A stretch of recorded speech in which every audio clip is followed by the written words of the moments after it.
இன்னைக்கு என்ன சாப்பாடுன்னு பார்த்தீங்கன்னா, இன்னைக்கு சூப்பரான சாப்பாடுங்க. அப்படியே சொல்லும் போதே நாவில் எச்சி ஊறும். அவ்வளோ சூப்பராக இருக்கும். மாங்காய் சாதம். இந்த மாங்காய் சாதம் எப்படி செய்யறதுன்னு பார்க்கலாமா? மாங்காய்னா யாருக்கு தான் பிடிக்காது? எல்லாத்துக்குமே பிடிக்கும்.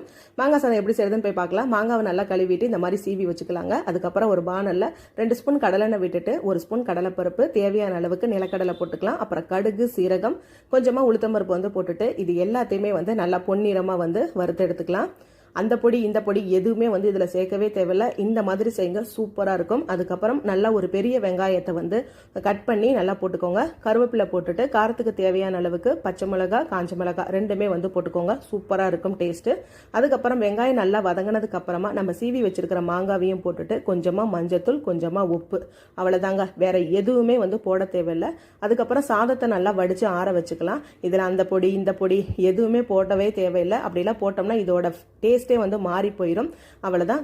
நம்ம வந்து வடித்து வச்ச சாதத்தை அப்படியே அதில் போட்டு நல்லா மிக்ஸ் பண்ணிட்டோம்னா அப்படியே கொத்தமல்லி தழை இருந்து தூவி விட்டு அப்படியே மிக்ஸ் பண்ணி சாப்பிட்டோம்னா சூப்பராக இருக்கும். இதுக்கு சைடிஸே தேவையில்லை. நான் வந்து கோவக்காய் வந்து வறுத்துருந்தேன். அப்படியே அதையும் வச்சு தொட்டுட்டு சாப்பிட்டாச்சுங்க. இன்னைக்கு வந்து லஞ்ச் பாக்ஸ்க்கு இதுதான். அவ்வளோ சூப்பராக இருக்கும்.